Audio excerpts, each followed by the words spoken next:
هغه کوم درې قسم انسانانو ته جبريل عليه السلام خیری یعنی بددعا کړې وي نو راځي چې وایو د شیخ صاحب د خلینا ډېر قیمتي او ډېر ناشنا بیان دی. بل دا واوره ابو هريره رضی الله عنه روایت ته امام طبرانی امام حاکم راوړی دی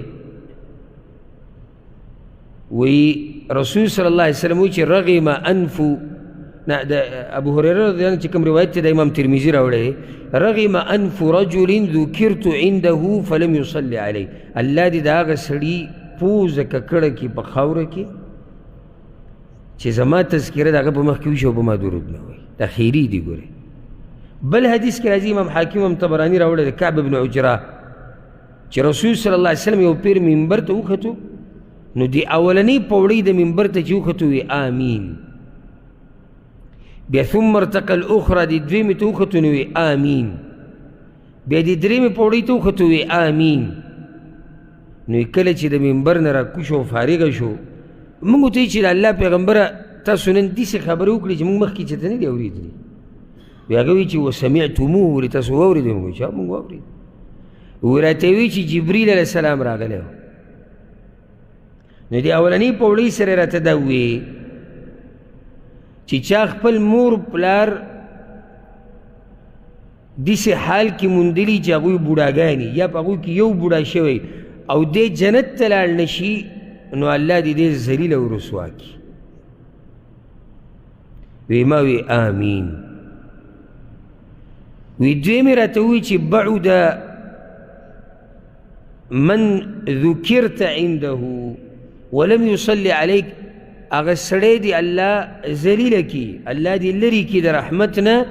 چې د کوم سړي په مخ کې ستا تذکره وشي او په تا درود نه ووایي ما وایي چې آمین. ما تاسو دا خبره وړه مه ګڼئ خیري د جبریل دی آمین د رسول صلی الله علیه وسلم دی. درېم پوړۍ کې راته دا ووایي چې هغه سړی دی ذلیله او خوار شي چې د رمضان میاشت عمومي او الله یې ونه بخي وی ما وی آمین. دغه شان دا مسله بله یاده کوي دا درود په رسول صلی الله علیه وسلم باندې صرف علمي مجالسو پورې ګوره خاص نه دي ګوره یعنې زه به په پیغمبر صلی الله علیه وسلم باندې درود صرف کوم ځای کې وایم په جومات کې او په درس کې او بیان کې هر وخت په هغه باندې درود ویل پکار دي په هر مجلس په هر بیټک کې. او حدیث کې دا راځي امام ترمذي راوړی د ابو هريره رضی الله عنه وی رسول صلی الله علیه وسلم دا خبره کړې ده ما جلس قوم مجلسا کله چې یو قوم یو مجلس کې کینی لم یذکروا الله فیه او په دې مجلس کې د الله تذکره ونه کي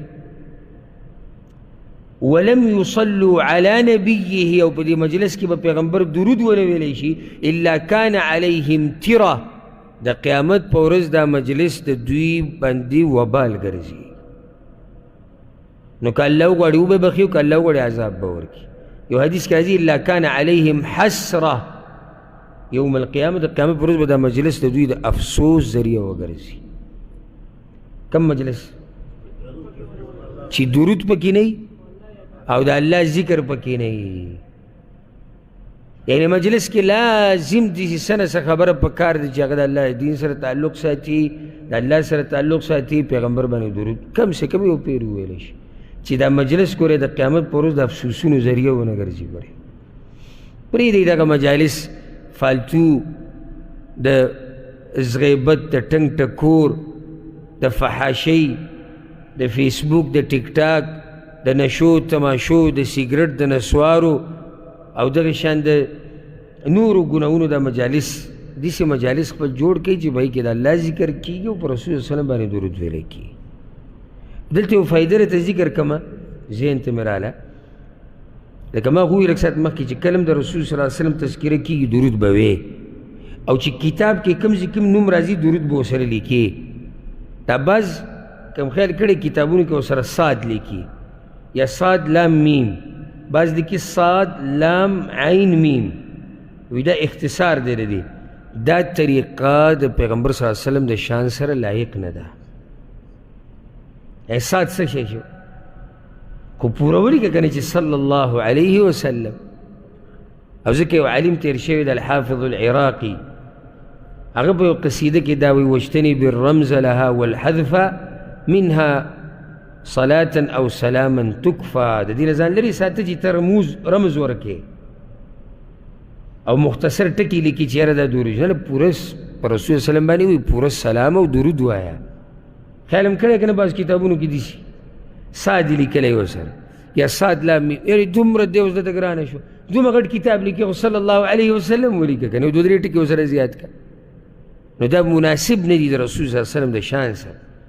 چې ته د هغه د نوم سره دا پوره نشي لیکلی ښه قدرمندو دا قیمتي او ډیر ناشنا بیان چې تاسو واورېدلو دغه شان ویډیوز لپاره زموږ سره اوسئ. السلام علیکم ورحمت الله.